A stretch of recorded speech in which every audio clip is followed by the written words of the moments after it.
அடுத்த கோப்பைக்கு சம்பவம் செய்ய களமிறக்கிய சிஎஸ்கே உடைய அடுத்த அணி டிஎஸ்கே அணிங்க. ஸோ இப்போ அதுக்கான வேலையில் எல்லாருமே தீவிரமாக இருக்காங்க. ஸோ சம்பவம் இனிமே தாங்க சம்பவம். ஐபிஎல் கோப்பை வேணுமா நாம் எடுக்காமல் இருக்கலாம், இந்த கோப்பையை கண்டிப்பாக நாங்கள் எடுத்தே தீர்வுன்னு சொல்லிட்டு டியூப்ளசிஸ் தலைமையிலான டெக்சஸ் சூப்பர் கிங்ஸ் தீவிரமாக பயிற்சியில் ஈடுபட்டு வந்துட்டு இருக்காங்க. நாளைக்கு நடக்கக்கூடிய போட்டியில் நம்ம டெக்சஸ் சூப்பர் கிங்ஸ் எம்ஐ நியூயார்க்கை சந்திக்க போகிறாங்க. ஸோ இந்த போட்டி ரொம்ப பரபரப்பான ஒரு சூழலை நோக்கி போக போகுதுங்க. ஏன் அப்படின்னா முதல் போட்டியே மும்பைக்கு எதிராக நம்ம விளையாட போகிறோம். எப்படி ஐபிஎல்ல சென்னை அண்டு மும்பை இந்தியன்ஸ் மோதுதோ அதே மாதிரி தாங்க டெக்சஸ் சூப்பர் கிங்ஸும் நம்ம எம்ஐ நியூயார்க்கும் மோத போகிறாங்க. ரெண்டு டீமுக்கும் இடையே கண்டிப்பாக பயங்கரமான ஒரு போர் நடக்க போகுது. ஸோ எம்ஐ நியூயார்க் போரான் தலைமையில் களமிறங்க போகிறாங்க. நம்ம டெக்சஸ் சூப்பர் கிங்ஸ் பார்த்தீங்கன்னா நம்ம டியூப்ளசிஸ் தலைமையில் களமிறங்க போகிறாங்க. சிஎஸ்கேவில் இருக்கக்கூடிய முக்கியமான பாதி வீரர்கள் இங்கே டெக்சஸ் சூப்பர் கிங்ஸில் இருக்காங்க. ஸோ அதுதாங்க நமக்கு வேணும். இந்த ஒரு திட்டம் தாங்க சிஎஸ்கே கிட்ட இருந்து பிடிச்ச நமக்கு ஒரு பிளானு. ஸோ அங்கே இருக்கக்கூடிய வீரர்கள் எல்லாருமே இங்கே எடுத்துக்கணும், இங்கே இருக்கக்கூடிய எல்லாருமே அங்கே எடுத்துக்கணும். ஸோ மாற்றி சிஎஸ்கே எல்லா பிளேயருக்குமே ஒரு சான்ஸை கொடுத்துட்டு வந்துட்டு இருக்காங்க. ஸோ அங்கே விளையாடாத பிளேயர்களாக இங்கே சான்ஸ் அதிகமாக இருக்க போகுதுங்க. ஸோ அந்த ஒரு பிளானில் தான் டெக்சஸ் சூப்பர் கிங்ஸை சிஎஸ்கே வாங்கி அந்த இடத்துல களமிறக்கிறதுக்கு ஒரு முக்கியமான காரணமாக இருக்குது. ஸோ இன்னைக்கு 2025 சீசனுக்கான மேஜர் லீக் கிரிக்கெட் இன்னைக்கு தொடங்க போகுதுங்க. முதல் போட்டியில் வேறு மாதிரி ஸ்டார்ட் ஆக போகுது. இரண்டாவது போட்டி தான் நம்ம சென்னைக்கும் மும்பைக்கும் நாளைக்கு நடக்க போகுது. இந்த போட்டி கண்டிப்பாக நிறைய விறுவிறுப்பை கொடுக்க போகுது. ஸோ அதுக்கு முன்னாடி பார்த்தோம்னா டெக்சஸ் சூப்பர் கிங்ஸ் பார்த்தீங்கன்னா டீப்பாக டிஸ்கஸ் பண்ணிட்டு இருக்காங்க. ஸோ இந்த டிஸ்கஷனில் பார்த்தீங்கன்னா மேனேஜ்மெண்ட் ஆகட்டும், கோச் ஆகட்டும், கேப்டன் ஆகட்டும் எல்லாருமே சேர்ந்து ஒரு டிஸ்கஷன் வந்திருக்காங்க. பிளேயிங் லெவல் எப்படி இருக்க போகுது, அடுத்து இருக்கக்கூடிய 10 போட்டிகளில் சிஎஸ்கே உடைய அப்ரோச் எப்படி இருக்க போகுது அப்படின்னு சொல்லிட்டு டீப்பாக டிஸ்கஸ் பண்ணிட்டு இருக்காங்க. ஸோ ப்ராக்டிஸுமே தீவிரமாக போயிட்டுருக்கு. கண்டிப்பாக இந்த டைம் இந்த மேஜர் லீக் கிரிக்கெட்டில் கண்டிப்பாக கோப்பையை அடித்து தூக்கி ஆகணும்னு சொல்லிட்டு ஒரு முடிவோட தான் இப்போ டெக்சஸ் சூப்பர் கிங்ஸை களமிறக்கியிருக்காங்க சிஎஸ்கே அணி.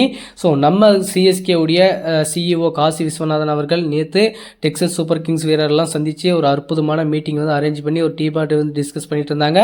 ஸோ இந்த டிஸ்கஷனில் கண்டிப்பாக இன்றைக்கி ஒரு நிறைய பிளான் போட்டிருப்பாங்க. கோச்சும் சரி, கேப்டன் டியூப்ளசிஸும் சரி கண்டிப்பாக பிளான் போட்டிருப்பாங்க. ஸோ நம்ம சிஎஸ்கே அணியில் இருந்த Devon Conway, Noor Ahmad, so இந்த மாதிரி ஏகப்பட்ட பிளேயர்ஸ் அங்கே இருக்காங்க. கண்டிப்பாக டெக்சஸ் வேறு மாதிரியான ஒரு சிக்ஸஸை காட்ட போகிறாங்க. ஸோ அந்த டெவில் பிரேவ்ஸ் மட்டும் இவங்களை தூக்கியிருந்தாங்கன்னா கண்டிப்பாக நல்லாயிருக்கும். முன்ன சீசனில் இருந்த மிச்சில் மார்ஷல் இந்த சீசனில் இல்லைங்க. ஸோ அவரெல்லாம் வெளியே விட்டுட்டாங்க. ஸோ இப்போது கண்டிப்பாக நம்ம டெக்சஸ் சூப்பர் கிங்ஸ் ஒரு பிளானோட வந்திருக்காங்க. பிளேயிங் லெவல் எப்படி இருக்க போகுது அப்படின்றத நம்ம அடுத்தடுத்த அப்டேட்டில் கண்டிப்பாக நம்ம பார்க்க போகிறோம். ஸோ இந்த மேஜர் லீக் கிரிக்கெட் சூப்பராக நடக்க போகுதுங்க. ஐபிஎலுக்கு ஈக்குவலாகவே இந்த மேஜர் லீக் கிரிக்கெட்டை அமெரிக்கா கண்டக்ட் பண்ணி எடுத்துகிட்டு வந்துட்டு இருக்காங்க. ஸோ அங்கே என்ன, அங்கே 10 டீம் இருக்குது, இங்கே 6 டீம் தான் இருக்குது. ஸோ இந்த 6 டீம்ன்றது கண்டிப்பாக வரக்கூடிய ஜென்ரேஷனில் இதை விட நிறைய அப்டேட்டோட இந்த அமெரிக்க பிரீமியர் லீக் கண்டிப்பாக எடுத்துகிட்டு வர போகிறாங்க. ஸோ இதே மாதிரி நிறைய ஃபாரினர்ஸ் அங்கே சக்ஸஸ்ஃபுல்லாக போகிறாங்க. ஸோ எப்படி நம்ம இந்தியாவில் இந்தியர்கள் ஒரு பக்கம், ஃபாரின் பிளேயர்ஸ் 7 பேர் அப்படின்ற மாதிரி ஆப்ஷன் இருக்கோ அதே ஆப்ஷனை தான் அங்கேயும் வச்சுருக்காங்க. ஃபாரின் பிளேயர்ஸ் பார்த்தீங்கன்னா ஒரு 6-7 பேருங்க. ஸோ அமெரிக்கா பிளேயர்ஸ் எல்லாருமே ஓமா கண்டினியூ பண்ணி ப்ளே பண்ணிட்டு இருக்காங்க. ஸோ என்ன நடக்க போகுது, எந்த மாதிரியான பிளானோட வர போகிறாங்க, ஸோ இந்த அமெரிக்கா பிரீமியர் லீக்கில் சிஎஸ்கே உடைய ஆதிக்கம் எப்படி இருக்க போகுது, எந்த மாதிரியான பிளானோட களமிறக்க போகிறாங்க அப்படின்றத நம்ம வரக்கூடிய அடுத்த அப்டேட்டில் நம்ம பார்க்க போகிறோம். ஸோ முதல் போட்டிக்கு யார் யாரை சிஎஸ்கே களமிறக்க போகிறாங்க, என்ன மாதிரியான பிளானோட, எந்த மாதிரியான ஸ்ட்ரென்த்தோட இறங்க போகிறாங்க அப்படின்றத நம்ம அடுத்த அப்டேட்டில் நம்ம கண்டிப்பாக பார்க்க போகிறோம். டெக்சஸ் சூப்பர் கிங்ஸ் உடைய ஆட்டத்தை குறித்து உங்களுடைய கருத்துக்கள் என்ன? ஸோ நம்ம டியூப்ளசிஸ் அவர்கள் டெக்சஸ் சூப்பர் கிங்ஸ்க்கு கேப்டனாக இருக்காரு. சிஎஸ்கே அணியில் வேணால் இல்லாமல் இருக்கலாம், பட் அங்கே கலக்கிட்டு இருக்காருங்க. கண்டிப்பாக அவருடைய ஆட்டத்தை பார்க்கறதுக்கு அவளோட காத்துட்ருக்கோம். டெவன் கான்வே உடைய இன்னிங்ஸை பார்க்கறதுக்கும் அவளோட நம்ம காத்துட்ருக்கோம். நூர் அகமது உடைய அந்த ஸ்பெல்லை பார்க்கறதுக்கும் எல்லாரும் அவளோட காத்துட்ருக்கோம். யார் சக்ஸஸ்ஃபுல்லான ஒரு சீசனாக எடுத்துகிட்டு போகிறாங்க அப்படின்றத நம்ம பொறுத்திருந்து பார்க்கலாம். ஓல்டு டெஸ்ட் சாம்பியன்ஷிப் இறுதி போட்டி அற்புதமாக போயிட்டுருக்குங்க. So South Africa versus Australia, இந்த பேட்டில் யார் ஜெயிக்க போகிறாங்க, யார் அந்த கோப்பையை எடுத்து தூக்க போகிறாங்க அப்படின்றது ஒரு எதிர்பார்ப்பு ஏற்படுத்தியிருக்கு. பல கோப்பைகளை வென்ற ஆஸ்திரேலிய அணியும் முதல் கோப்பைக்காக இயங்கிட்டு இருக்க நம்ம சவுத் ஆப்பிரிக்கா அணியும் தீவிரமாக விளையாடிட்டு இருக்காங்க. முதல் இன்னிங்ஸில் யாருமே சலிச்சவங்க கிடையாது, நாங்களும் பவுலிங் தரமாக போடுவோம்னு சொல்லிட்டு ஒரு அற்புதமான ஸ்பெல்லை போட்டிருக்காங்க ஆஸ்திரேலிய அணி.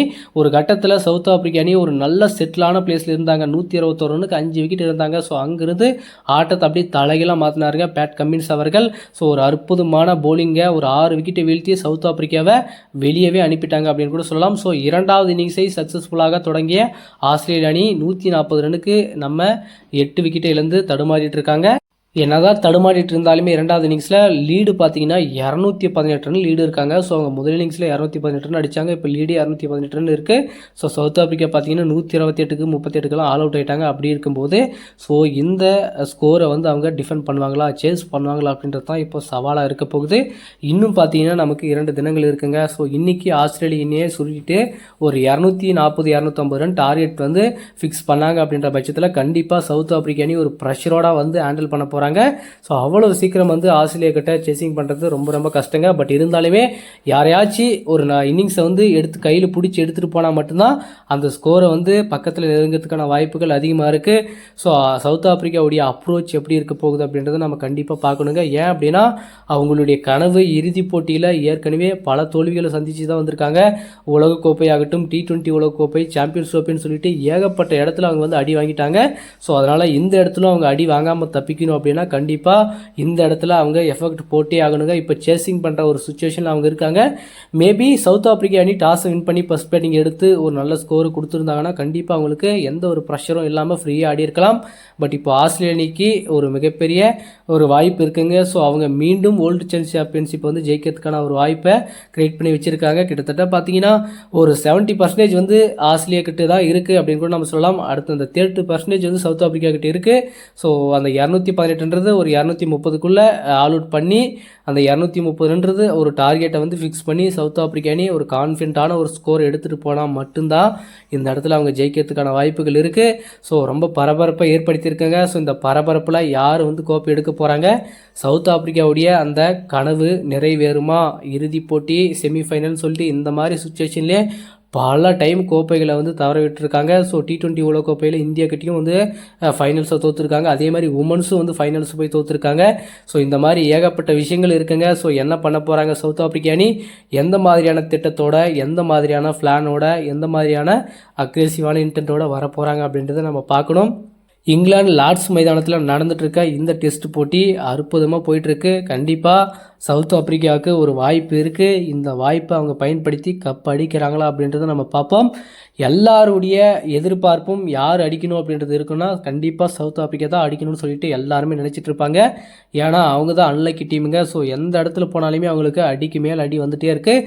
ஸோ இந்த டைம் அந்த அடியிலிருந்து மீண்டு அந்த கோப்பையை கடவை வந்து நினைவாக்கி அந்த கண்ணீரோடு அந்த கோப்பையை தூக்குவாங்களா அப்படின்றத ஒரு எதிர்பார்ப்பை ஏற்படுத்தியிருக்கு.